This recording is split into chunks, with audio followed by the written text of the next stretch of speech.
গত ভিডিওতে দেখাইছিলাম কিভাবে বিকাশ অ্যাপ থেকে আপনার প্রিপেড মিটারে টাকা রিচার্জ করবেন। এই ভিডিওতে দেখাবো কিভাবে টোকেন মিটার ইনপুট করে টাকা রিচার্জ করবেন। তো আপনি চাইলে টোকেনটা ফোনের মেসেজ থেকেও কালেক্ট করতে পারেন। বিকাশ থেকে টাকা রিচার্জ করার পরে আপনার ফোনে একটা মেসেজ আসবে টোকেনের, ওটা থেকে কালেক্ট করতে পারেন, অথবা ওই টোকেনটা একটা কাগজের মধ্যে এভাবে লিখে নিতে পারেন। আমি জাস্ট ভিডিওটা করার স্বার্থে টোকেনের নাম্বারটা কাগজটার মধ্যে লিখে রাখছি। এখন দেখুন, এটা খুবই সহজ। নাম্বারগুলো যেভাবে দেওয়া আছে সেভাবে একটা একটা করে ইনপুট করতে থাকেন।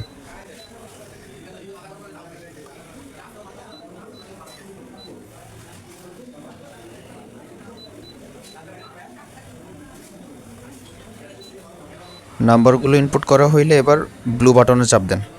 বাস, স্মাইলি ফেস আসছে মানে টাকা রিচার্জ হয়েছে, সফল হয়েছে। এরপর ব্যালেন্স দেখাবে। এই মুহূর্তে 47 টাকা 86 পয়সা আছে।